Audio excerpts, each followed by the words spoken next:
It's up for grabs now! Magic ball from Bergkamp to Patrick Vieira! Oh, would you believe it? Oh, right, what a way to get it! Fabulous solo goal by Thierry Henry. Champions.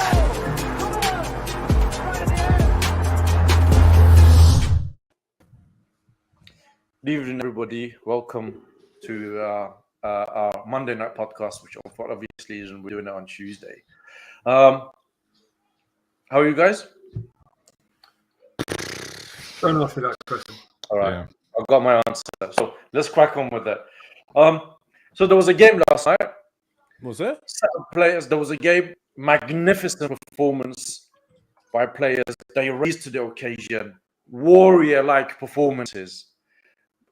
A dream of a fan. You know, everything that a fan could ask. They won everything. First ball, second ball. The tactics was spot on.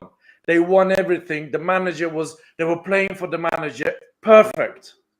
And then there was Arsenal. Quite opposite of everything what I just said. I see what you did there. That was really clever. He had me on the edge of my seat there for a minute. Everything. That opposite of everything that I just said. So, and that was our team, and the team that I described was the opposition. With the watch along with Mo and Lev, and you could see during the watch along that we were extremely disappointed. I mean, everybody was extremely disappointed. I'm still seeing things on Twitter of people that are backing. The manager this, that, it's all right, you know, which, you know, they're entitled to opinion, one that I don't necessarily agree with at this stage. But a ridiculous performance at the time that we needed the opposite, at the time that there was so much at stake. We're a team that were sitting on 4th, 6 points clear, games in hand, and now we're at the place where the manager comes after the game and says, we have to go beat Everton and hope for Spurs to lose. So from that to that, such a fall. And I cannot find anybody that can find any positive from last night. Tom, what's your thoughts on the game? Disgraceful. How many adjectives do you want? Really sucked, just like in the most blunt of forms, because you know that was Arsenal's cup final, really for the Champions League. Say again. That was the season. Yeah, it was the cup final to see, you know, to get the season's reward really, and to you know have the opportunity to play in the Champions League, and we put in a performance that was dire, you know, so incredibly dire. And I'm trying to, you know, today I obviously did the 8 a.m. show as per, but beyond that, I really tried to stay away from, you know, from Arsenal, because for mental health purposes, just, you know, trying to keep away from it as much as possible. You know, I dipped in a little bit into social media, and it was a mistake a couple of times. You know, everybody's hurting right now, but you know, I think we'll obviously talk about the wider context of what this means and kind of where our heads are at. I know, but it's just gutting, mate. I feel betrayed, you know, by the team, by the players, and I felt so bad for the fans that went up. You know, they're the only people who turned up, Tom. Yeah, absolutely. On, mate. And you know, we spoke with more about this. It's not easy going to Newcastle. It's the furthest ground that you could possibly go, right? On a Monday night, and these players, they owe it to the fans who've made an effort. And nothing. You know, you said nothing. There was nothing. That even the manager comes out and says we had nothing tonight. Mo, what's your thoughts on the game?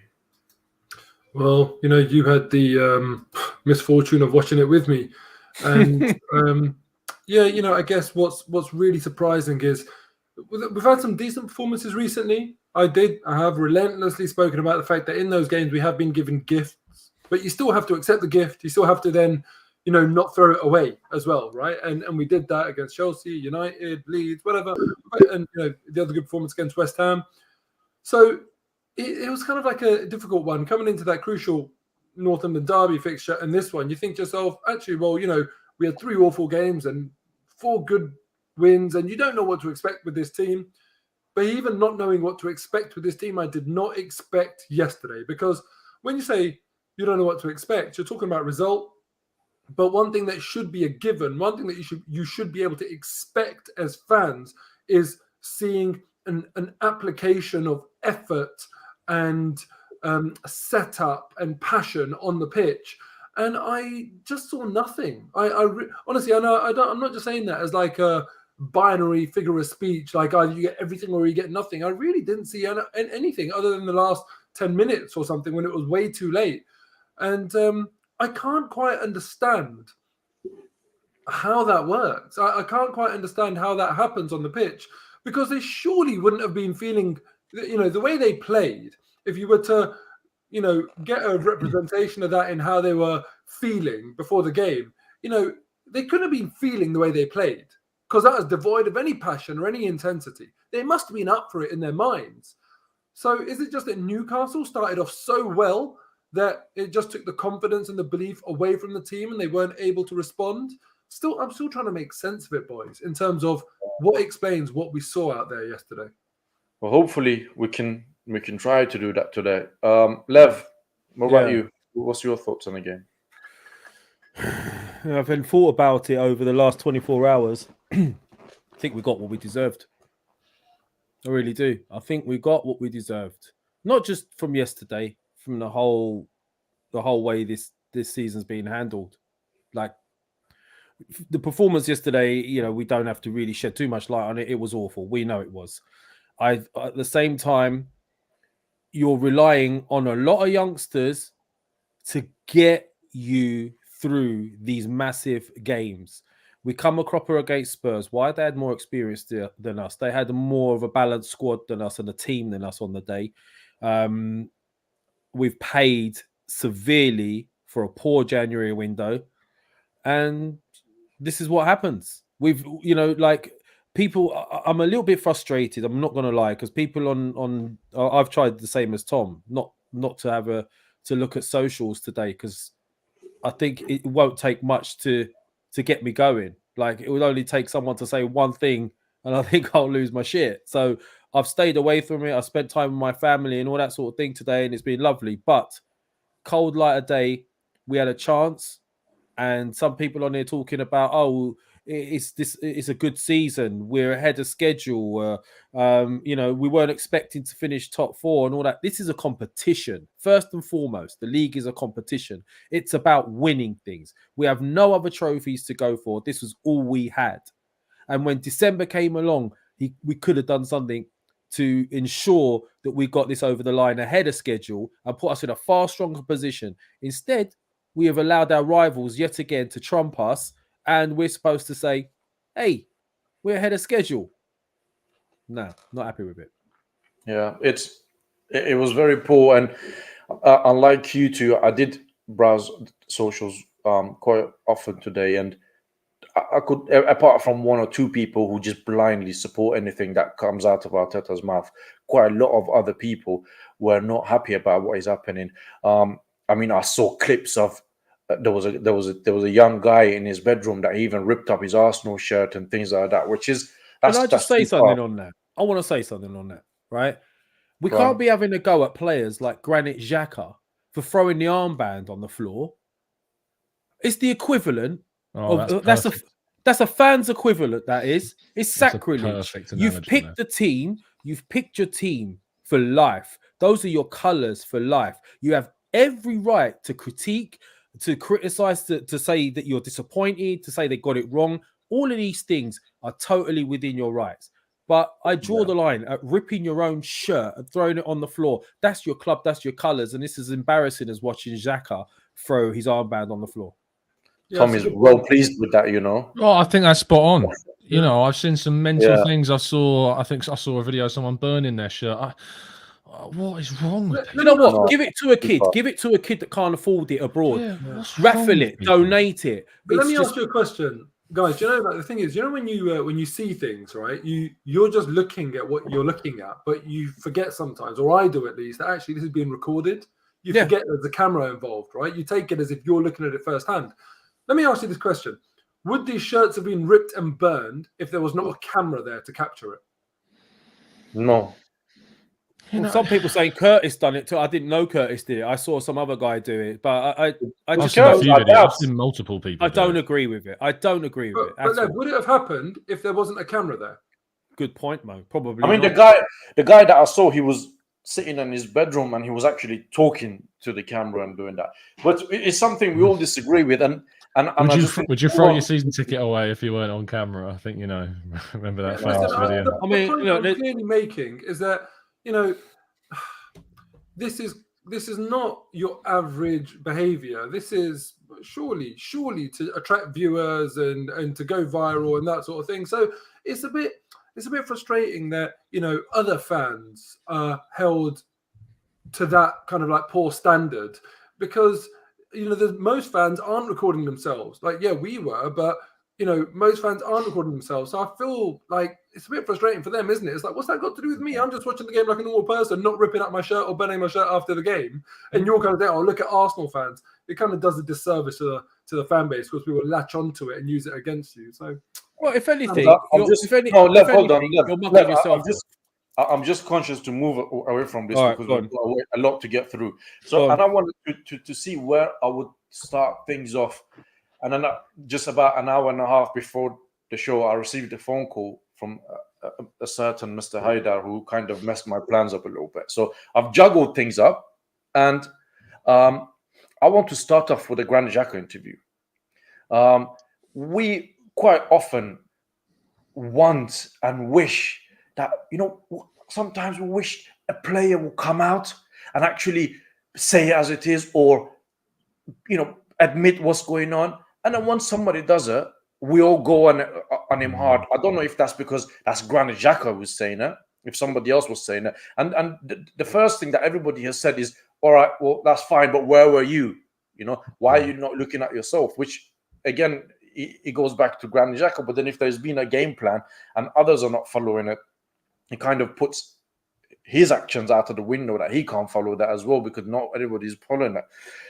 What was interesting for me, right? And I want to ask you guys this, right? Maybe we get to see that in a documentary when it comes out.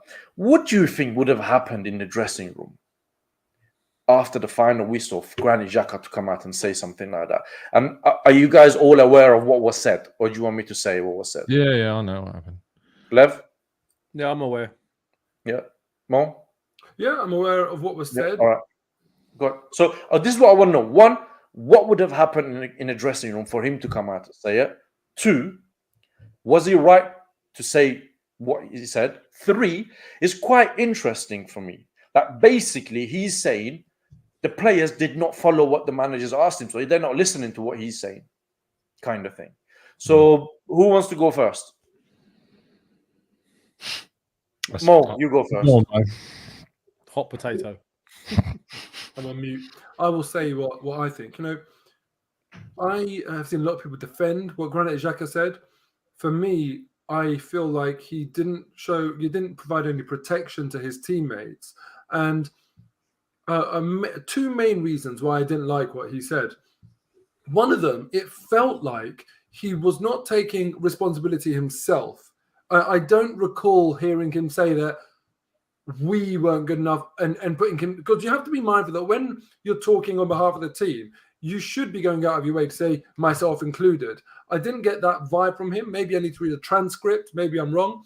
But the other thing that I really didn't like, there was one specific question that he was asked, and I'm going to pull it up because I've got the transcript here, where the question was it the performance of a young team feeling the pressure? And then to that, he said, if your minds aren't ready for it, stay at home. Doesn't matter about age. You can be 35, 10, 18. If you're not ready for that nerve, if you're nervous, stay on the bench, stay at home. We don't care. We need people who have the balls. Sorry to say that. So like, number one, the whole if you've got balls thing is really chauvinistic in this day and age of women's football actually being respected. There's plenty of women's football teams. There's zero balls in the dressing room, yet they play with courage. They play with heart. They play with desire.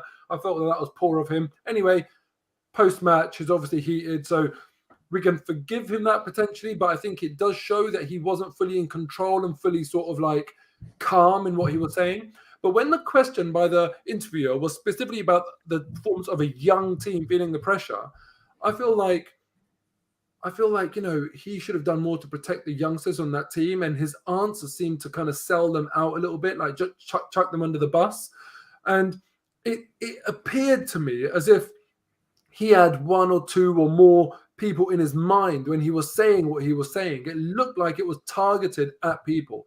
I wasn't a fan of it. There's a game left this season, and this is in a huge game where we're all feeling very, very low. But I don't think that I feel like the togetherness, that harmony within the team is really important. You're going to get plenty of criticism from outside, given the magnitude of that game and what the result means. And I felt like Granit Xhaka didn't do his job as a senior player when specifically asked a question about young players and the young team to offer them any support or protection. So I wasn't a fan of it personally. And this is in a game where Granit Xhaka was...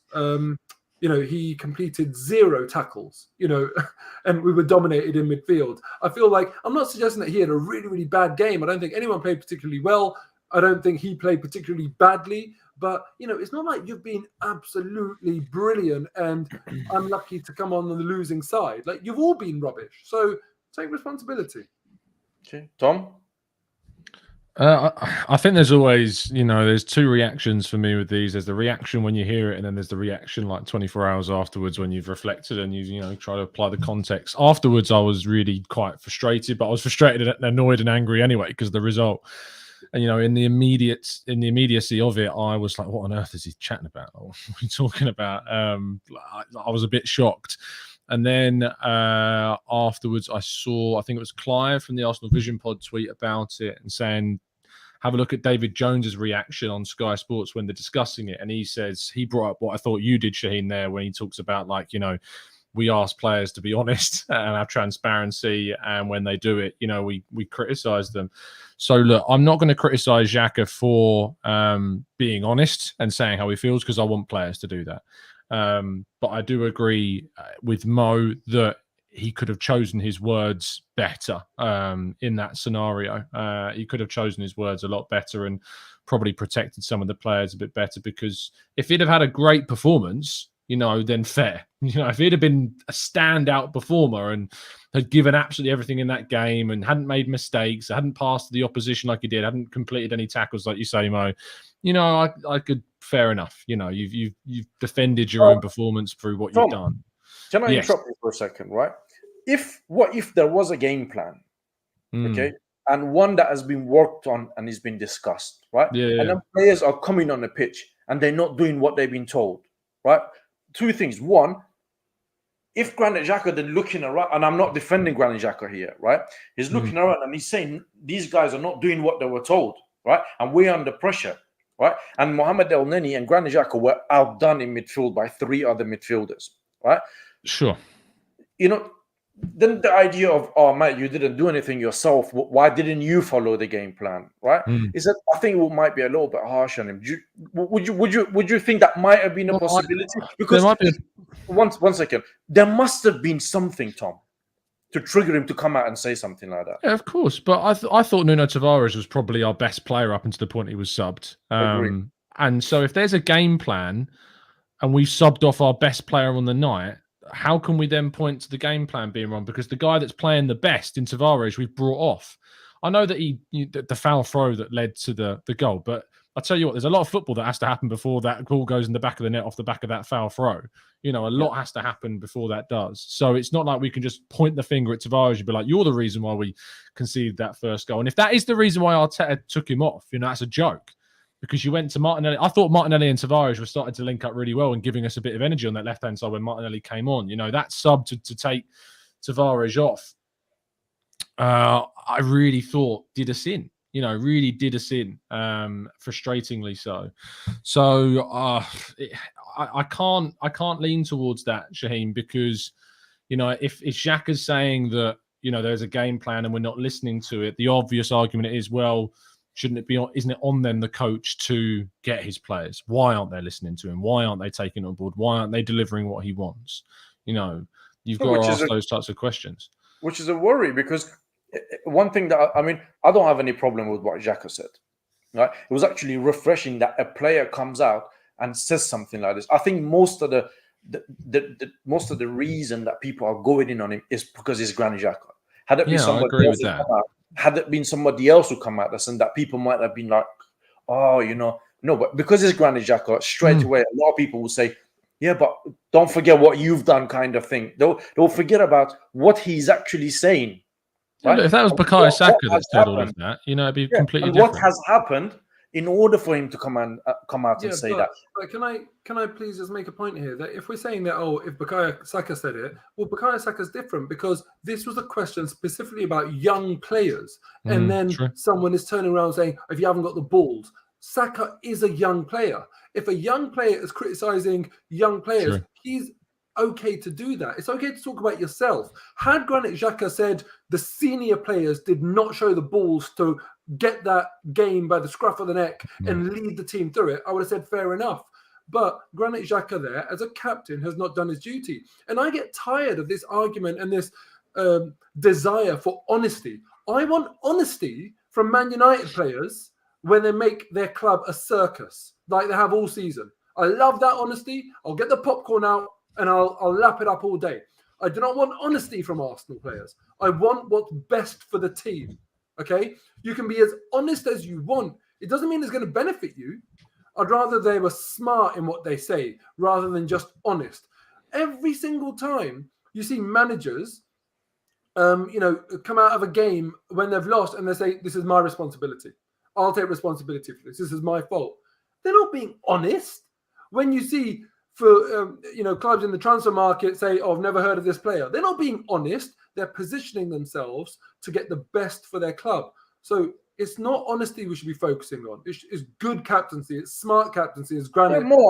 I disagree with you a little bit on that one, man. Because you know what? We were sitting after the game, and the one thing we were all talking is, how can these guys not turn up? Do they not know what is at stake here? Do they know not what's going on? Where is this? What is that?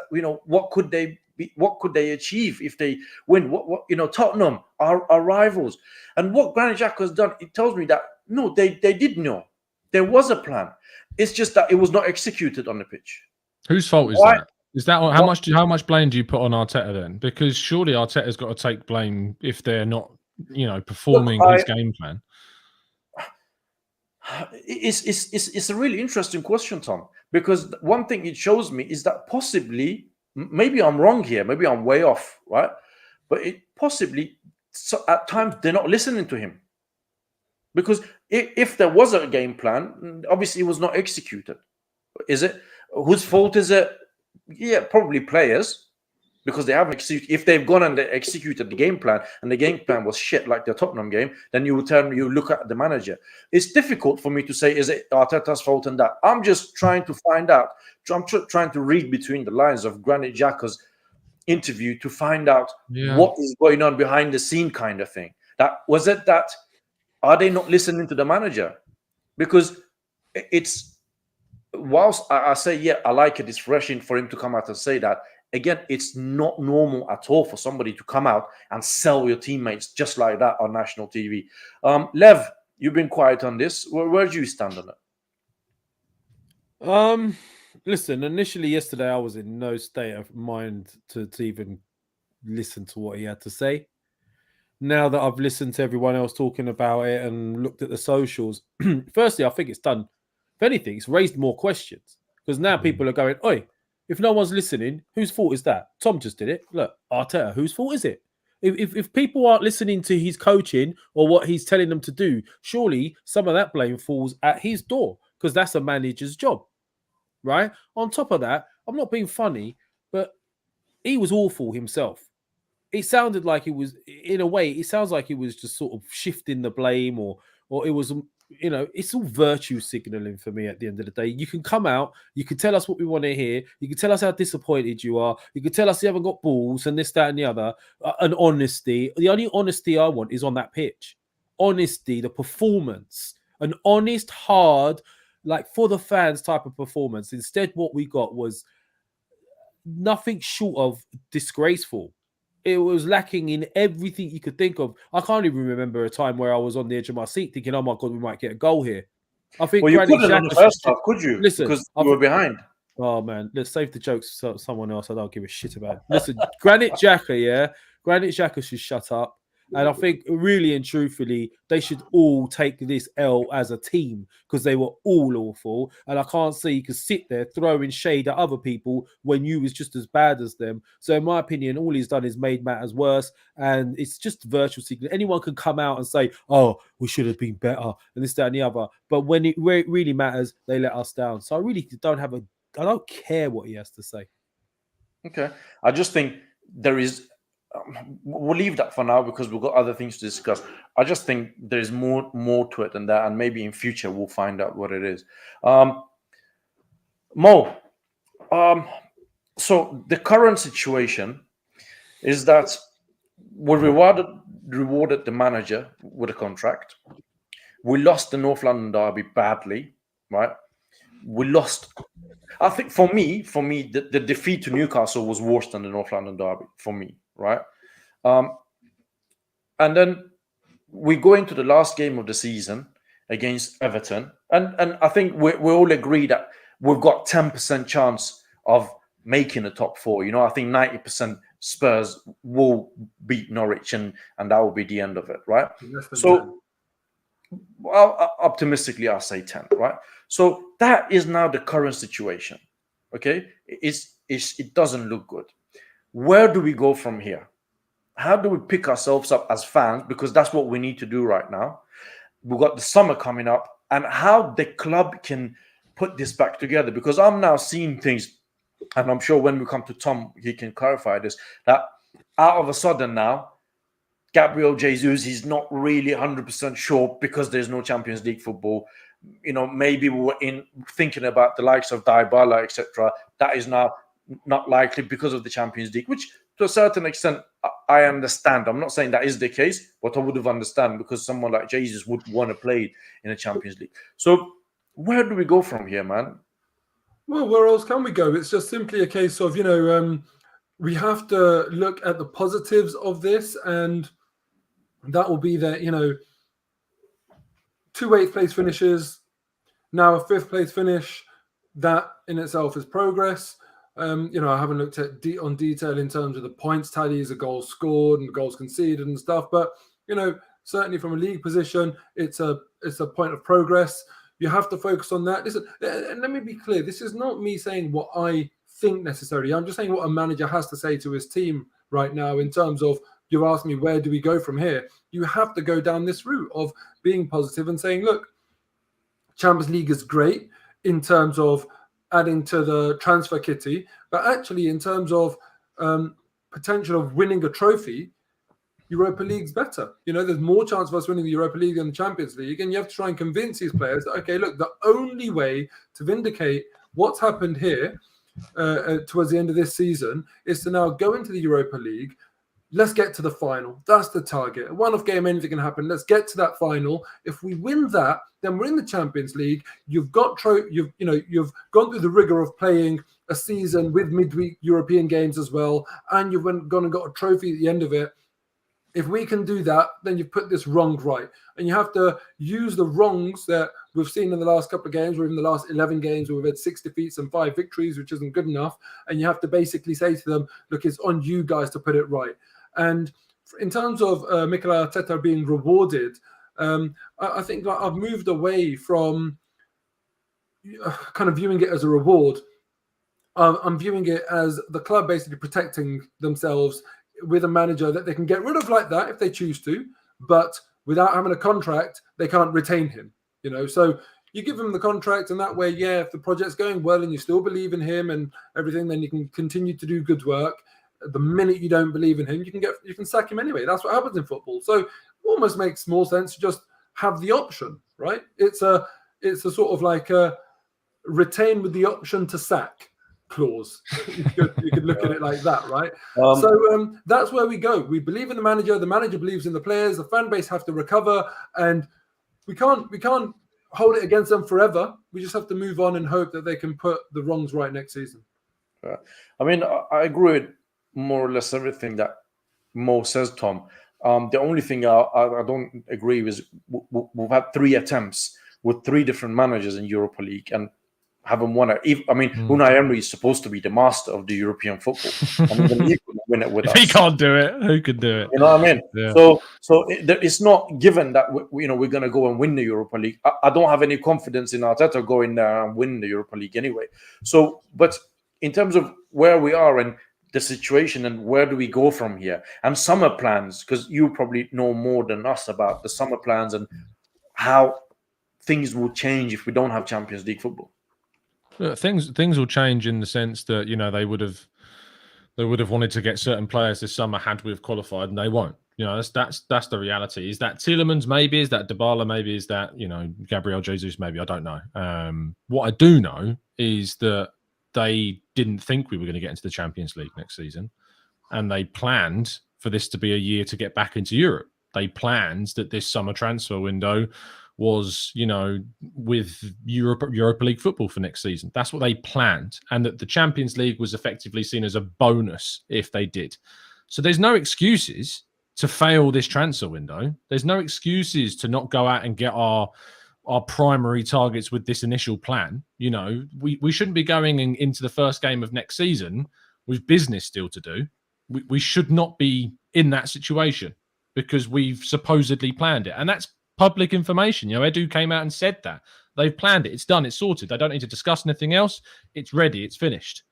And that was way before any kind of, Europa or Champions League talk had been confirmed by that point that he said it. So if we get to the first game of the season and we're still waiting for additions to the team, you'll see me sitting here with you guys after that first game going, the window is a failure at this point. Because we should be ready for that first game categorically. There's no World Cup, there's no European Championship to worry about. We should be ready for game one.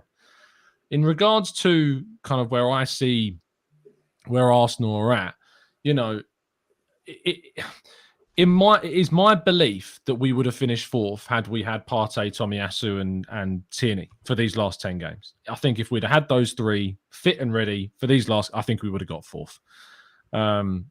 I also think had we have attacked the January window better, we would have got fourth. And they're the two things that I think have cost us this season. I don't point to Arteta as for his coaching ability costing us fourth place this season. I point to the decision making in January, and I point to the injuries that we've lost key players to in the last 10 games and before that. But my expectation was, as I've always said, that I thought we had the fifth best team at the start of the season. After January, we probably had the sixth best team because we weakened ourselves and our rivals strengthened.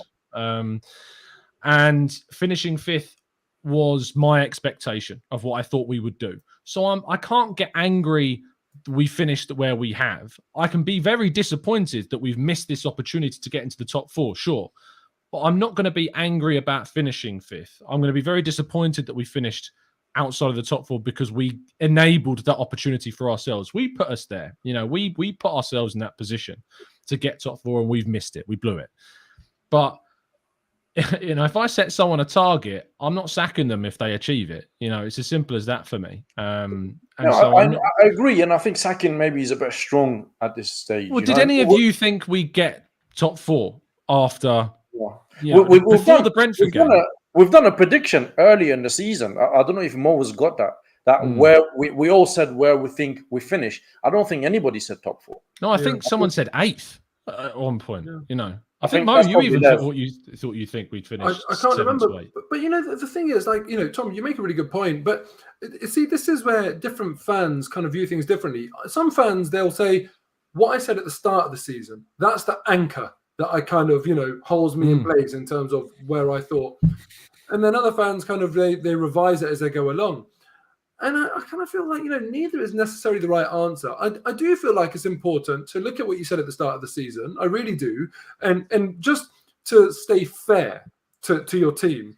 But, ultimately, let's be really honest here. If Arsenal were 20 points clear at the top of the table, and at the start of the season we said, we think we're going to get relegated, they're poles apart. You have to then, revise your expectation a little bit. And I think that where Arsenal were, it was sensible and fair to revise our expectation.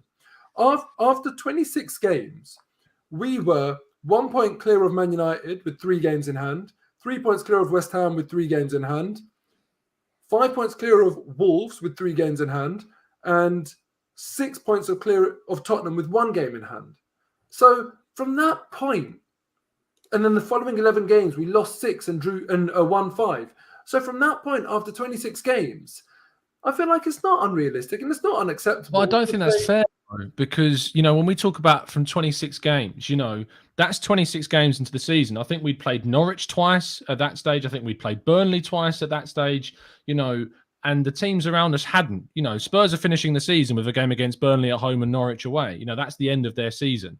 And obviously the North London derby at home, which we won our reverse fixture. Sure, but Tom, I don't think it's necessarily fair. But Tom, I'm looking at the fixture list. So it's not a blind thing. Of course. I'm saying 26 games gone. Who have we got left? And what looks sensible? And so as far as I'm concerned, I understand fans that do revise their expectation and are disappointed. I am disappointed. Yet I do force myself to look at what I said at the start of the season as a reality check, as an anchor. Yeah. Guys, we've got around just under our combined on both channels about just over 500 people watching, and we've got 50 likes on the video. This is a disgrace. This is worse than our Newcastle performance. Oh, please, it's not that bad. Please, hit the like. Go on, hit the like. If they don't have the balls for it. Hit the like button. Subscribe, obviously, to Arsenal Lounge. If you're new, subscribe to the Gooner Talk TV and subscribe to Moh's channel, Moh on YouTube, where you can see his aftermatch reaction. You've been quiet for a bit, Lev. I'm just where you stand and everything has been said. And I know this subject of players that are on loan, and if they were here, kind of. I'm not going to get into that too much. I think I've yeah, but it's a close subject for you. Yeah, it is. But look, I will say this. All right. Yeah, we had targets at the start of the season. Happy days. I'm sure all clubs have targets at the start of the season.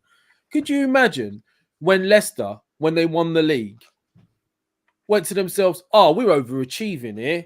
Oh, we're overachieving here. Let's not go for it because, and did they buckle under the pressure? Or did their manager turn around and say, oh, we're doing better than expected, so let it go? No.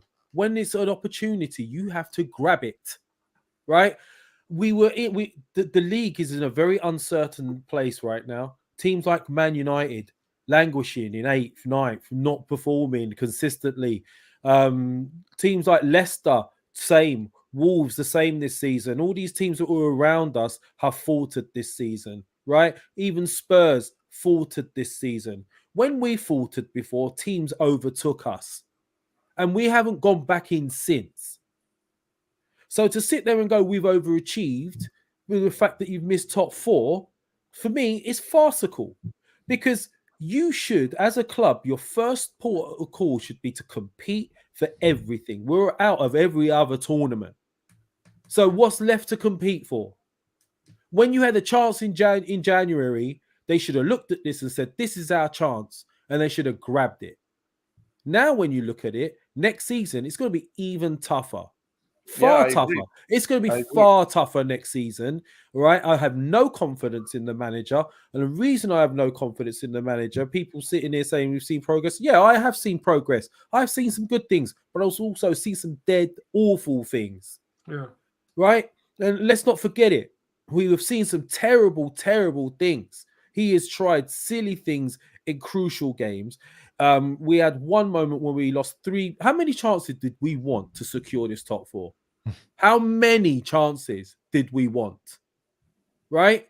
And we're going to sit there and make excuses. Well, we weren't expecting to do it, so let's be happy with 5th. No, I'm not happy with it because facts of the matter is we were 4 points clear. Listen, before Thursday, we were 4 points clear and it was in our hands. Fast forward to Monday and it's over. Right? So, and why? Because we chose to try and do it in a way that made no sense whatsoever. When others strengthened, our nearest rivals strengthened and they've leapfrogged us. That's no coincidence. Whilst we have gone backwards over the last few weeks, it's gone to the end of the season. Why? Because we've burnt out a lot of players. People going, oh, why is Xhaka doing it? Oh, why isn't this person doing it? We should never have been relying on these young kids for the entire season. Had we given them some support, someone on the chat said we've got experience, but they're not good enough. Listen, what's the point of having experience if they're not good enough? You want players next to those young kids to help them. Had Bruno been in our midfield yesterday, he would have helped the likes of Odegaard and he would have helped the likes of Xhaka and those people. We left it in such a state. We weakened ourselves in January. We've got it all on the shows in January. You can go and see what Moh had to say. We cheaped it. We gambled it. You can go and see what I had to say. Why haven't we strengthened at least in midfield? I heard the excuses about striker. No, it's not good enough. It's not. You know and I have no confidence in this man's foresight or forward planning. There you go. Yeah, I agree with you. And interesting thing, and I spoke with you about this morning. If Tottenham, if they employed Conte beginning of the season instead of Nuno Espirito Santo, probably there would be no top 4 discussion right now. They would have had the top 4 sealed, done, finished. But it's one of those things that if some buts kind of thing. I know Moh needs to leave soon, and we've got a special guest that is going to come in place of Moh. So Moh, should we do predictions for the Everton game? Moh is going to leave. We're going to carry on. We're actually going to do this show a little bit longer than usual today. So we will discuss. There will be a section where you guys can ask us a question, and we'll reply as much as best as we can. So should we do predictions for the Everton game? You're muted. Go on then. You're muted, Moh. Let's do it. Go on. So what's your prediction? Stop trying it, Shaheen. We're going to dock points from you. If you carry on trying it, we are going to dock points from you. This guy's so sly. We've told him so many times. Oh, am I a sly? Am I a sly? Yeah. I put down in the group chat. Yeah. What's everyone's prediction? What's the first thing Mr. Haider says? What did Tom say? That's because Tom's ahead of me in the table. Yeah. I'll go 2-1 Arsenal. 2-1 Arsenal. Okay. Tom.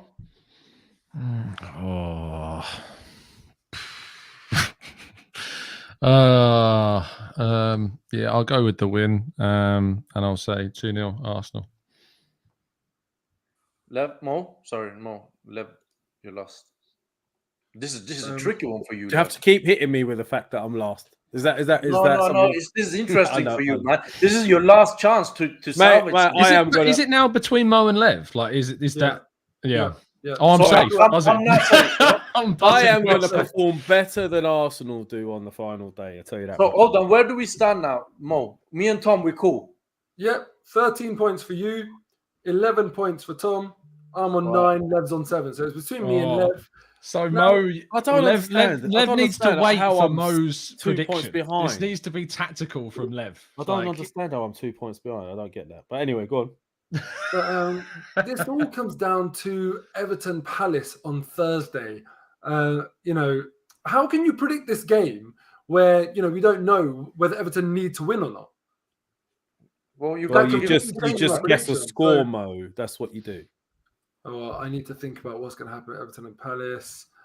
I think. Let me have a look here. What's the pressure? These two guys are under pressure. Please, just do it, Moh. Tom, are you seeing this? You can't cheat. You got to take it. Go on. Today, please. I'm going to say 2-1 Arsenal. 2-1 Arsenal. After all of that, count, isn't he? Hey, what counting his pennies already? Okay. 2. You don't want to go for 2-1 Everton. What? Go on, Lev. He's got to. He has to go for that if he has any hope. Get in because there. if it is 2-1 Everton, that means he overtakes Moh. That'd be so good. Oh, look at Moh's face. I don't want my team to lose. Whoa. We're an Arsenal podcast, and Thomas just said if it's 2-1 Everton, and never said that would be so good. It's not going to make any difference to our outcome. I just like the drama. We might as well go. And then it's 2-1 Everton. 2-1 Everton. Listen, I've said 2-1 Everton. You can't have that now, Moh. But what you said Everton would it still be so good? You guys. No, I don't see Moh predicting 2-1 Everton. I've just done that. So there you go. And I predicted after Mo, so he can't go back now. He's already predicted. Yeah, it's I don't think he would do that anyway. Oh, But I can see the anyway, fear. Mo, Come on! Mo, He's just going to be before you going. leave- He's going, go on, you toffees on the final day. I'm gonna be out with my Werther's originals. That's what I'm gonna be. You guys settled now, yeah? Thank you. Mo, Sorry, Dad. just before you leave, I'm going to bring on our guest so we Okay. can have a bit of thing. So he will tell us about things. And I know you want to go because you've got commitments. And let's bring in our guest. Hi, Mike. How are you? Doing well, Shaheen. How you been? Hey. I'm good. I'm good. For those who don't know, Mike is from Gooners versus Cancer, which is a very, very, very good cause and is supported by us Arsenal fans. He's a very, very good friend with Tom as well, just in case you didn't know. Did anyone see Tom smirk and laugh as soon as you brought me into the I didn't podcast? know you were going to be here. So it's funny when I saw you. Mike, very, very welcome to this is a very special podcast. Not a lot of people get to come on it, and we've got a lot of requests. So you're royalty here. You come in with the special thing. So tell us about your event on Friday. I'm sorry, I need to run. Mike, I'm going to watch this back and listen to every single word you've got to say, my friend. Thanks, Mo. Take care. Hey, man. Hope to see you soon. Cool. Take care. Take Bye. care, Mo. See you soon.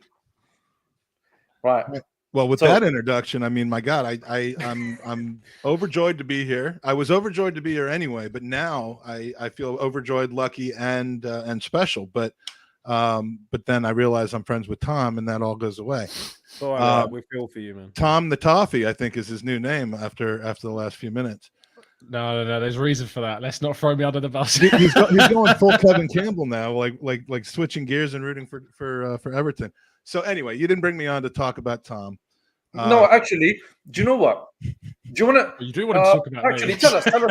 tell us about this thing on Friday first, and then we'll go back to the Arsenal talk. So go ahead, Mike. So Gooners versus Cancer is a charity that I started about 5 years ago. A little bit of background: my dad passed away way too young back in 2010 of leukemia, and once I started doing some podcasting, started to get to know people in podcasting, I thought it might be a good idea to use that platform for some good and try to help raise money from a family, which is the Gooners and Arsenal fans around the world. And it's just been incredible. We've raised over $75,000 so far. Wow. About 60,000 pounds over the years. And exchange rate at the moment. Depending on the various world things going on. But yeah, no, we've done a great job, and I'm just constantly amazed because the last 5 years, if you've noticed, have not been the greatest for Arsenal on the pitch. We've obviously had a lot of controversy, a lot of underwhelming performances, yet the spirit and the generosity and the community of Arsenal fans around the world, maybe not so much on Twitter, but generally the actual Arsenal supporters are just amazing when it comes to this sort of thing. So I'll be coming into town tomorrow, and we're going to be doing an event at the Tollington. My hope is everyone knows where that is or knows of it. But if you're anywhere in and around London, Friday, we'd love to see you. Starting at 7:00, anytime from 7 on, we'll be there. There's going to be some top podcasters there. There's also going to be Tom. I love. Wait, Tom, I like this guy already. Yeah, just letting you know. Carry on, Mike. Carry on. You carry on, Mike. You carry on. And Tom. Tom, stop interrupting, Mike. You carry on. Mike. No, we're the goal is that you come, you can win things, which I'll tell you about in a second, because I believe that in addition to just being charitable and donating to a good cause, you also want to have some fun and have a chance of winning something or have a guarantee of winning something. So there will be some prizes available, but we're going to have some of the people that you will probably know from the Arsenal podcast world. I hope one or both of you, Shaheen or Lev, will come. Lev is definitely going to come. I can't make it all of a sudden. Because I've got family. Mike don't mind. No, I would. The more controversy, because controversy, is popular these days. So we're going to have them arm wrestle at the thing. Elliot and Paz from the Arsenal Vision podcast will be over for the weekend. They're going to come. Kaya Kayak, one of Tom's colleagues, should we say, will be there. Exactly what you say, yeah. That's because that's what it's called, right? Yeah. let's see who else is going to be there. Lee Judges will be there, no? Who? Judges. You said Lee Judges will be Lee there? Judges, Dan Potts, the football gerbil will be there. Big ITK, he's going to be there, or it's going to be there. And there might be a special guest from Ireland that's in town for the weekend that might show up after dinner, but because it is a possibility, not a certainty, I won't be publicizing it. But you never know who shows up at a Gooners versus just before we go any further, there's a small video I'd like to play for you guys, which is about Friday and the prizes that you can win, etc. This is the grand prize that you can win. Yeah, this is a grand prize you could win. So let's give this a watch.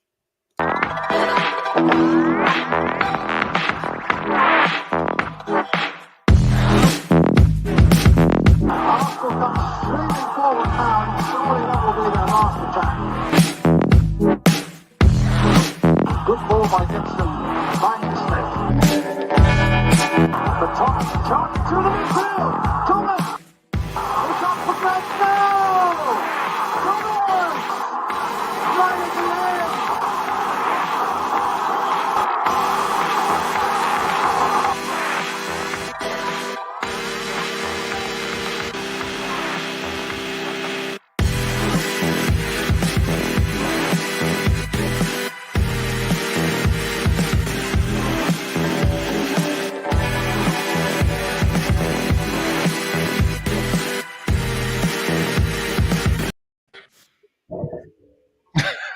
So that's a really cool shirt, and everybody who's mentioned that commentary, they've signed the shirt, and you can win the shirt, and it will be yours if you can turn up and take parts. Right. Let me just clarify that this is a 500 entry closed raffle that there's about 200 entries left. Each entry is a £20 or $25 donation that goes directly to the Leukemia and Lymphoma Society, which is what Gooners versus Cancer raises money for. So if you make a donation, you get an entry, and once we hit 500, we're going to draw for that. So that shirt is kind of the underlying grand prize of this entire thing.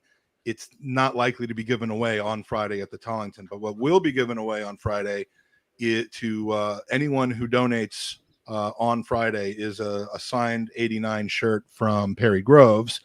And everyone who donates, regardless of being a winner or not, everyone who gives a donation on Friday will walk away with a piece of Ruth Beck art. And if you don't know Ruth, she's a local artist who does artwork of Arsenal related things, of Highbury related things. Just a great artist, and she normally sells and ships these things. But we're going to give one away to anyone who makes a donation at the Tollington on Friday night, and it's just going to be a really good time. And we need that right now, I think. Yeah, definitely. Is there a link for the? Is there a link for the donations? So if you send me the link after, I'll put it in the description. Thank you. It's easy. It's goonersvcancer.com. And again, you can enter that. You can enter the raffle for the shirt, and you can follow it on Twitter at goonersvcancer on Twitter. Year round, there's usually things that you can bid on and win and take part in with your donations. But the donating for that shirt that we just played the video on is open now. It has been open, and it'll be open until we get the 500th entry. So yeah, goonersvcancer.com. Can I just say something, Shaheen? Mike, that's amazing what you're doing, mate. It's a subject very close to our hearts as well. My children lost their mother to cancer about 7 years ago. So if I can be of any help, you know where I am, mate. Just let us know. Well, I appreciate it, and both of you for inviting me on. No problem, man. We're all happy to support a cause. I will wish you all the best on Friday with it. And Tom, I just have to say, despite the fact that I love giving Tom a hard time, he has been with me from the start of this thing. Back when he was like 18, 19 years old when I started this thing. He has been just a real good friend and supporter of this since the start. So thank you, Tom. Guys. Brilliant. Always, bro. Mike, I want to ask you something else. So we discussed the charity, and you said we need that as a fan base right now. What was your thoughts about the game? Let's talk about that a little bit. Yesterday, you could tell after about 5 or 10 minutes we weren't going to win that game, and it was just absolutely gutting. I mean, the injuries worried me. Ben White, would you rather have played El Neni in center back and had this whole makeshift lineup or Ben White? I don't know, because after 5 minutes, with Ben White's yellow card foul about 8 minutes in, you could tell he was way, way short of fitness. He wouldn't had to have committed that foul if he was fit. Later in the game, it cost him again on the own goal, and I think we paid for our lack of fitness. And I can't say I didn't see it coming. I don't know why people were so confident about it. I don't mean to sound negative, but it just, after that loss on Thursday, you just felt the tables had turned. I don't know if you were watching the show earlier, and we were discussing about the performance and the Granit Xhaka interview and even the Arteta's press conference. How do you see things right now at Arsenal, and how can we move forward as a club? I mean, the magnitude of the capitulation, in my view, is so big that it kind of overrides the disappointment. Because as Tom said earlier, in a grand scheme of things, especially with how the season started, finishing 5th is not a disaster, right? But because the way that we've basically fallen apart recently, it just makes it worse. It makes it as if it's another season that will finish 8th. That's how it feels like. Well, Arsenal always do things in the most painful and gutting of ways. I mean, had we not beaten Chelsea and Manchester United, we probably wouldn't have been looking at. We would have already have blown it with those 3 losses prior to that. We wouldn't be having this feeling. So again, if there's a way, and that's why I think, if there's a way for it to be more painful, it will be. So we're going to beat Everton, and in the 90th minute, Norwich is going to blow a 1-0 lead and drop points. Thanks, Mike. I mean, there's only one way this can get worse, and it's that. It's us sitting there looking at our phones, watching a 1-0 lead for Norwich until the very, very end when Son scores. I think the worst way for me, I was thinking about this actually. Or Norwich wins and we don't. Yeah, exactly. Yeah, that's more what like will it, happen. Mike. That's the Norwich lose and more Everton like beat it us. now. Norwich And I would win not. we'll That is draw. not a distant possibility. Sadly. No, it's not. No, I mean, I don't know that we're going to win on Sunday. I don't think we are. I mean, it's just it's tough right now. Where we go from here, I think it depends a lot on what we do this summer. I do think as much as I am not a huge fan of Granit Xhaka personally, You've got him on the back of a shirt, Mike. I do. Yeah, I bought that before he ever played a game for us. I know. It was a short name. It's cheaper, isn't it? Yeah, I didn't have to pay as Talking much. about your friend throwing you under the bus, Mike. And he's also 1-1. given me a death stare at a press conference once, and so that didn't help. I'm sorry, my phone went off in the middle of Unai Emery. Just talking. for those that don't know this story, Mike was in a press conference with Granit Xhaka, put his phone up on the ring with Granit Xhaka, and his alarm goes off, telling him he needs to eat soup. You can't make that up. This is a true There is story. a video. You need to post it. It's hilarious. This is a true story. But yeah. So ever since then, we've just not gotten on. As people will. I mean, people just have arguments with each other. But yeah, Xhaka and I don't mix well. But and for him to, I don't know who he was specifically calling out, but he needs to include himself in that. They still, though, and his comment about not doing what the manager said, I don't look at that as saying we don't respect the game plan. I look at that as saying we're absolving the manager because he had a good game plan. We just weren't capable of doing it. And in that regard, when they keep talking about wanting to play for him, looking at him as a good coach, as a positive influence on the team, I can't help but think it's going to be about the players who we keep. Whether we improve on players, we have to be ruthless. Granit Xhaka may be a leader. He may be a player that every coach loves to have, but we need better on the pitch. We need a better, different mentality, and we need to again shift this team over. So I hate to keep kicking the can down the road, but in this case, I'm giving Mikel Arteta, the first half of next season to see if we can just start off where we need to be rather than spending the entire season catching up. Where do you stand on him, Mike? On his neck, maybe. Yeah, if I stood on him, if I actually stood on him, the issue would be solved for a lot of people. But I still support Mikel Arteta, not because he's Mikel Arteta, but because he's a manager of Arsenal Football Club with a massive job on his shoulders who has done a lot of things, not necessarily all of them reflecting in the table or on the pitch, but the things he's done behind the scenes with the, and I say with the psychology and the mentality of the team, and then we come out and give 2 performances like that. But overall, I think the connection with the fans, I think the things that are going on at the club behind the scenes, all of that, which has to eventually funnel into, Europe and positions and trophies and titles, I think it's headed in the right direction, just a little slower than a lot of people would have wanted. So I'm not in favor of making a change, but I don't see how we could have another year of inconsistency and underwhelming performances like we have next season, whether we're 4th, 5th, 6th, 7th, or 8th, or whatever next season. I think if we have another season where we haven't made a stark improvement on the one before that, it's going to start to look like a change is needed. I agree. And the key word that you said, and I've been saying this for a while. I did a show over on Tom's channel, and this was my main issue with. Was that our agree to disagree show where you agreed? That's the one. That's my favorite one. The most boring agree to disagree show I've ever seen.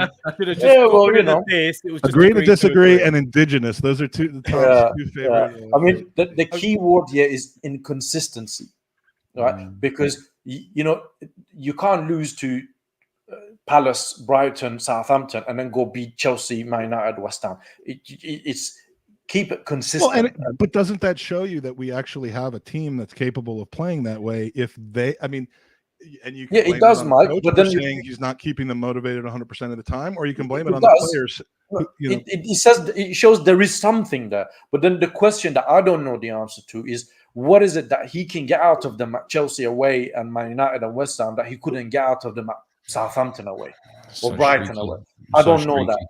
No idea, but I feel though as though I've officially made it, because I am being mocked and questioned by someone named Maximus Genitalia in the chat.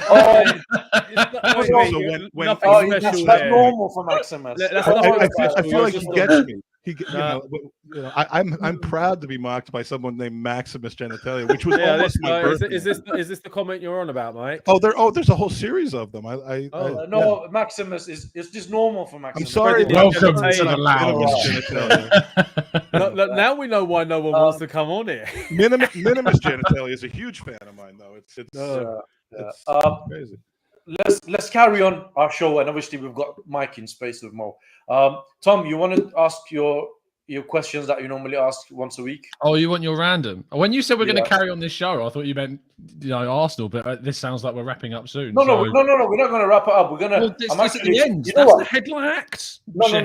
It's not. Actually, do you know what? Whilst you're coming up with your question, guys in the chat, first of all, thank you all for being here, watching us. Please hit the like, subscribe to Arsenal Lounge, subscribe to the Gooner Talk TV, Mo's channel, and the Gooner podcast. I think that's Mike's podcast. So check it out.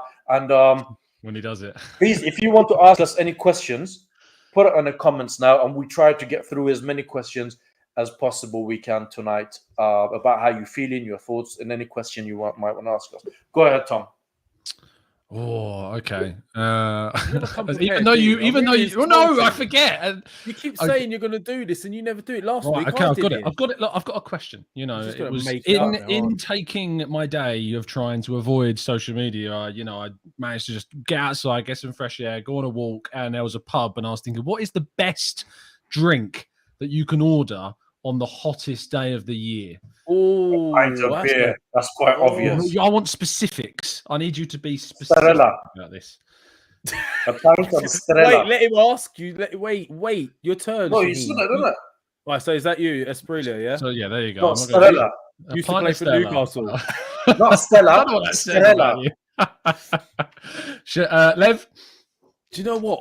On a sunny day, it's one or two. He's going to go for something shitty like gin and tonic. It's going to be the tea. It's one of two. It is either a Pimm's. Oh, you see? I knew it. It's a good shout. No, I respect that. Or a nice, really typical of somebody who lives in Chelsea. Organic, good quality cider. Mike? I'm going to shock Tom here because it's a non-alcoholic drink. That's fine. Just Actually- water on ice. Actually, well, look, I was gonna say sun-kissed orange, but that's a pretty Yank thing to say. I'm going with Lucozade, the not the sport one, not the Fizzy one. not the fizzy one, the other one, the lemon lime one. It's a staple of my on my night table whenever I come Sounds over. American. I don't think to we have London that. to It was going visit. to be Mountain Dew. No, that one. Diet Dr. Pepper. Yeah. No, it's got to be the non-carbonated Lucozade is phenomenal. Just suck it right out of the bottle, Maximus.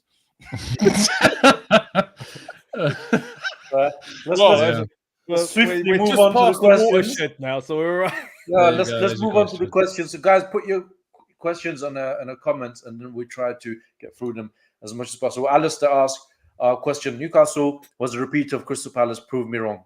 How do you can't. prove someone wrong? I don't think so. I don't think How you do you can. want us to do that? I wrong. didn't even. I should have read the question before put it up there. I don't know, man. For me, I can't prove you wrong because he was a repeat of that. Arsenal Manic's got a good one for Mike. There you go. Been doing it since I was a fetus.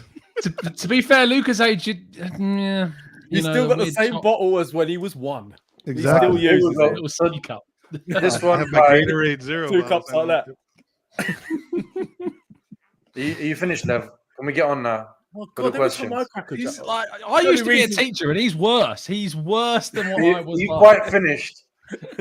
Question: do you think Conte would lose against Norwich because he knows they're not ready? They're not ready either. Oh, Even the money that's- Champions League brings Conte not getting funds from yeah.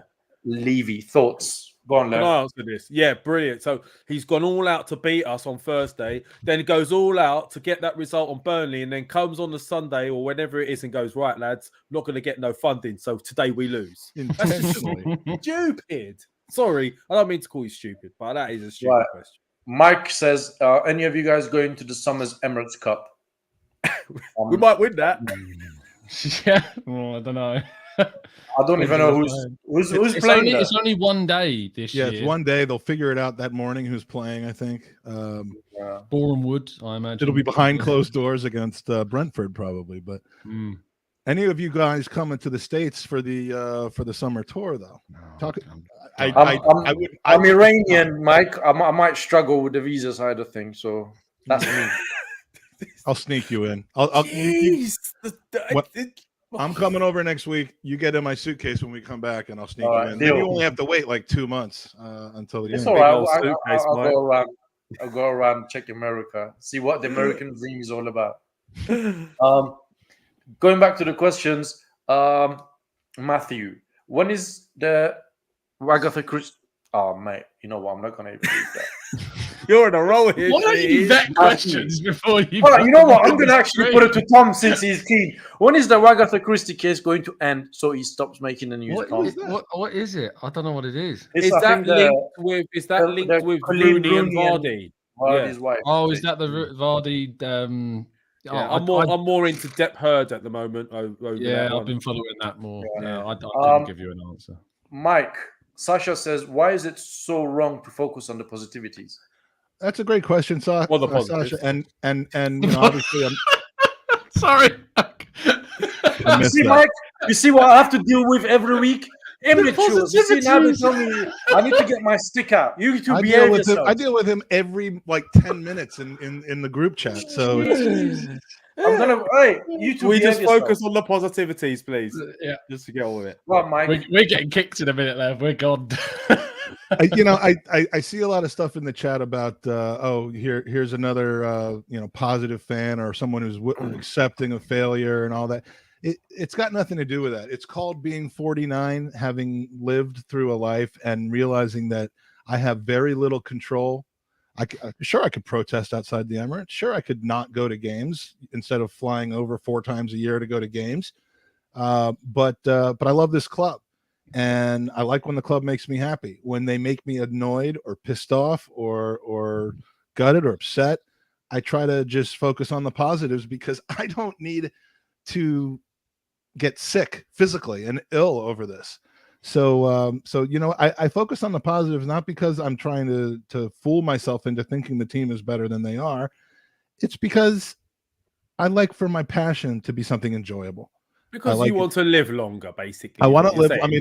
mean, I don't show that I want to live longer in any other way. If you've seen me, Oh, come on, Mike. but no, I don't want something that I care a lot about and have for 34 years to be something that makes my life worse.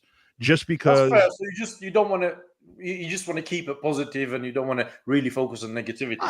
I'd like to be able to enjoy the positive parts of it, and you know, it isn't that I'm completely blind to the problems. It isn't that I don't agree or think that people shouldn't be critical or complain. I just don't think that you or I or Maximus or Arsenal Man or anybody I'm not meaning to call you out individually, but I don't think that we have any control of it. So how is me getting more upset and angry and holding a sign up outside the Emirates, how is that going to do anything other than make my day about negativity? That's right, so. Mike, so do you do you? I'll do me. I'm not trying to convince you of anything. So okay, that's well put. Eminem, are you listening? You know who you are, Eminem. By the way, I'm gonna block you in a minute. No, what's the matter? Let me get on with these questions, man, because a lot of questions. Brendan, I think that's our Brendan. I think. Is Tom Arteta out yet, or are we still trusting a process that doesn't exist and he's going to have Arsenal working for the next 3 years? I think this is a question. I love this. I love the commitment to asking me the question that it's a super chat. Look, at the end of the day, I hate these labels. I'm Arsenal in. That's what I am. I'm Arsenal in. And that's as always. And if we're making progress, which I personally expected us to finish 5th, 6th this season, we've done that. You know, we've done. So I'm not going to suddenly go, he's got to go because we finished where I thought we'd finish or where I expected us to. If next season we don't finish in the top 4, we've not progressed. And I'll be sitting here at the end of next season if we finish 5th, 6th and go, we didn't achieve what I expected us to, okay. And therefore I think we should. Tomorrow I'm doing a phone-in talking specifically to fans that aren't happy, just try and get that, understand, because I offer this all the time. I offer people to come on the show and say, look, if you disagree with my point of view, here's your platform, here's your chance, come and ask me whatever you like. Yeah, I really genuinely struggle. What time's that on, Tom? I might be on there, mate. Okay. Yeah, I think Brendan might take you up on that, because you're more than welcome, mate. You're more than welcome. He might pop in and ask you something. Fitz is asking what you guys think of Xhaka's comment. We went through that earlier on the show, mate. So if you want to watch back on it. Is that Fitz who went off the other day? No, that's not. No. So Adnan, question: would you give Eddie Nketiah and Lacazette new contracts? Lev? No. Okay, that's I've got nothing else to say on that. By the way, can I ask a favor? For those of you that are calling me or Tom and me Muppets, name the specific Muppets that we are. I love this guy. He takes a negative and turns it into a positive. I grew up with the Muppets, so if I'm a Muppet, that's great. I want to know. I think I'd be Gonzo, wouldn't I? Those two. I've got to be. I'm probably Fozzie Bear, but but name the specific Muppet that I am, because there are a couple. There are a couple very grouchy Muppets that sit up in the theater and complain about everything. Old fellas. Yeah. So. Well, Samson is asking, with the new UEFA regulation in place, does Arsenal have a chance to qualify for UEFA Champions League next season? Tom or Mike, you want to have a go at that? Well, it starts in 2024, doesn't it? So it wouldn't impact next season. Yeah. And in fact, I'm not even sure that finishing 5th would impact it next season. But the proposal is that more than likely England would get a 5th Champions League spot because of England's overall performance in, not ours necessarily, but so thanks to, I guess, City, Chelsea, and Liverpool over the past 5 or 10 years, we might end up getting a 5th team place, and of course that will go to Newcastle. Yeah, of course. So it doesn't really matter. This is another one for Tom. Is the Gabriel Jesus transfer news for real? Yeah. Do you want any more? Did you get that from the football gerbil? Is that where that came from? Yeah, exclusive. Yeah, it's real. We are interested. We are pushing for him, and they want to try and sign him whether or not we have Champions League football. This is a good one for Lev. Do you think Bellerin has any future next season as a backup to Cedric? No. So you wouldn't have Bellerin as a backup to Tomiyasu? No. I'd sign someone I'm done with all this dross. How much more? Is it like you've seen a really bad movie, so you're going to go and get the sequel, and then after that one's really bad, you go and get the sequel, and then you just carry on? I'd rather sign Lichtsteiner again. Oh my days! Seriously, honestly, I'd rather go and get Lee Dixon. He's got new knees. He could do it. Yeah. I'm gonna ask all you three this question because it's a really good one. I think. How many players do we need this summer season? And and how much should we be spending, considering they close to save money in Jan to spend big in summer? They chose, to save money in Jan to spend big in summer. Yeah. So, Lev, do you want to go first? I think we need minimum 6. You could look at. It looks like they're not happy with a fullback. Tavares, I think, is it Aaron Hickey? I think he's being looked at. I'd like to get Saliba back. Oh, this is going to be interesting to see if Saliba even wants to come back now. Do you know what? This is the funny thing, very quickly. We sent Saliba out on loan so he could catch up to be with us. And now he's sitting there waiting for us to catch up to him.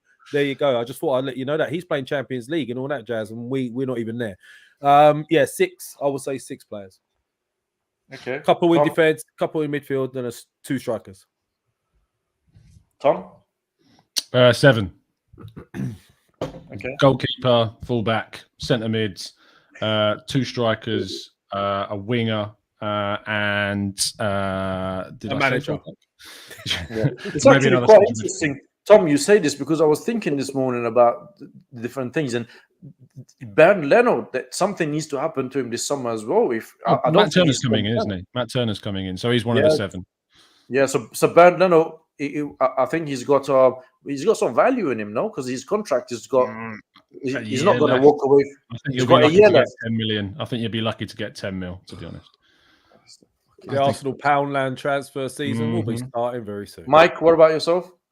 I would say 6, not including the Matt Turner one that's already sealed. And as for how much we spend, whatever it takes for those 6 to be the right players. I mean, not all 6 of them necessarily need to be replacing someone in the starting 11, although I'd say a good 4 of them at least need to be. But yeah, 6 new players in addition to the swap. I think we're probably going to get rid of about 3 or 4. And well, for money, I should say. Oh, okay, yeah. I'm not the rest you just leave on the side of the street and hope someone picks it up on the way past. Probably good. Well, I mean, we've normally had to pay to have our trash taken away, but yeah, I think we'll actually sell 4 players for money this summer. That's how incredible this summer's going to be. Does that include Guendouzi, Mavropanos, and Torreira? Guendouzi's gone for 9, which looks dumb now, but look, you can't roll back. You know what? The funny thing, Mike, is Marseille can actually sell Mathieu Guendouzi right now and make money on him. Oh, absolutely. Yeah, Stuttgart can do the same with Mavropanos as well. Yeah, 2 million for Mavropanos. Torreira could probably be done as well. No, there's no defense of taking players and giving guaranteed purchases at a particular price. It should if you're going to give guaranteed purchases, you need to do it based on some sort of performance metric. Like if you play 30 games, then the price goes up to this, that, or the other thing.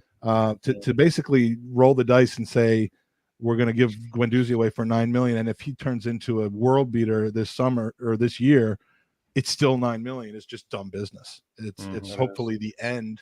I don't know why I would think it is, but hopefully the end. Exactly what Arsenal does. Dumb business. Yeah, you know? it has been for the most part what Arsenal do. Yeah. But yeah, I think we need to definitely sell 4 or 5. There's going to be a few that walk away, and get 6 new players in, and they've got to be the right players. Hopefully that will be the case. We've been doing this for about an hour and 20 minutes now, guys. So we're just going to start rounding things up. Final thoughts, Tom? I'm so glad I'm going to be at a wedding on Sunday. that's kind of where I'm at. You know, I think I'm gonna check out at the game in terms of my phone and updates. I'm just probably gonna enjoy what I'm doing on Sunday, and then just check my phone later in the day and see what happens. Because you are not going to do that. You know that you'll do that once Spurs take the lead, but until they do, you know that you're going to be. The thing is, I know someone at the wedding will probably be like, Norwich have scored, and I'll be like, what? Just watching it. But I'm going to try and just enjoy Sunday, because I know that the reality of the situation is that it's probably not going to be a good one Arsenal-wise. But no, it sucks. We go again. But yeah, if you hate Arteta and you want to chat about it, you can come on the show tomorrow if you want, 3 o'clock. Yeah, if you want to have a debate with Tom, there's a lot of people normally in the comments, and I must say lately he's been very respectful. Actually, I don't see none of the shit that normally comes out. Well, it's been better than before that people actually. So if you want to have a debate with Tom, go over on his channel tomorrow. He will give you a link. You come on the channel. You can actually speak to him. Come on, you keyboard warriors. That's that. Mike, what about you? Final thoughts? Well, I'll be over for the game. I was, when I planned this trip, I was really banking on it being a celebratory game. But now I'm again, what some people in the chat don't seem to understand. I'm going to try to enjoy myself. That doesn't mean I'm okay with everything that's happened at Arsenal. There is a difference, but it's the end of the season. There's a 0.001% chance it could turn into one of the best days of Arsenal in recent memory. The other 99.99% is just going to be about seeing all the people I don't get to see very often, especially knowing that Tom won't be there. Makes the day even better. No, but no, it's and for the I forget who it was in the chat that keeps asking me where I got into football and who my favorite player was. The answer is 1988, Arsenal, the High Bank of North the High Bank, the North Bank of Highbury, and David Rocastle. Those are my answers, and where I became an Arsenal supporter. So Rocky, big player. Rocky will always be my favorite player, and his family, his kids and wife are some of the most loveliest people you could possibly meet. Well, he was a lovely guy himself. Yeah, I exchanged a few messages with her daughter. I think Monique. Yeah. On the anniversary of his death last year, I think, or the year before. We wanted to do something special on a show for him. She was very, very nice, and she was very. They all are. Ryan's an amazing guy. Monique is amazing, and you could see Ryan you could see David in them. The personality, the generosity. They're just a really, really great group, and he is one of the major reasons that I became an Arsenal fan and that I remain one today because of how the club operates, given his words. Remember who you are and what you represent, something of that nature. So no, it's all the best to them. I love all you guys in the chat, no matter whether you think I'm a Muppet or not. I don't think they were calling you a Muppet, actually. I was looking at the comments, and I just think it was a generalization to some of the fans in here, actually. So, Muppets are fuzzy and nice. If you want to be a Muppet, though, Mike, Muppet, you can be one, mate. It's no problem. Lev, your final thoughts? Kermit the Frog. Final thoughts is, I'm sorry. Oh, yeah, my final. The chance is gone, Mike. Is finished. Mike, you're stealing my thunder here. My final thoughts, I'm just glad it's all over, mate, to be honest with you. I'm just glad it's all over because it's the hope that kills you with this team. And the worst thing is they sucked you into believing it was possible. Then it was more than possible. And now it's almost impossible. All in a matter of days. And that's what it's like being an Arsenal fan. So it's a roller coaster ride of emotions. I'm actually happy to get off this ride now.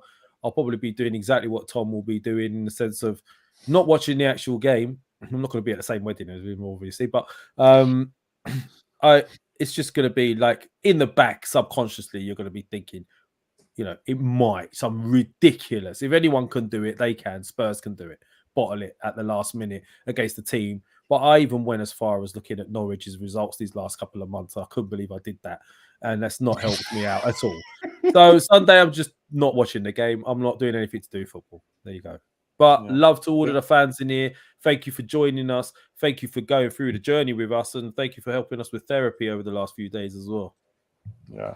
For me as well, thank you very much to everybody who commented, who took part. Please hit the like. Make sure you subscribe to Arsenal Lounge, the Gooner Talk TV, Mo Haidar's channel, and Mike's the Gooner podcast. Don't forget, on Friday, if you want to turn up to Mike's event in Tollington for a charity, check out goonerversuscancer.com. We're going to put the link in the description as well so you guys can see it. Go there, meet Mike, meet Lev. I'm not sure if I'm going to be there. There's going to be some other podcasters, Ali Judges, Dan, Tom, etc. So turn up, have a drink with them, mingle, have a chat, and you feel Not better about me. things. Maybe. Don't have a drink with me. Don't ask me for a drink. Don't come near me. I'm only joking.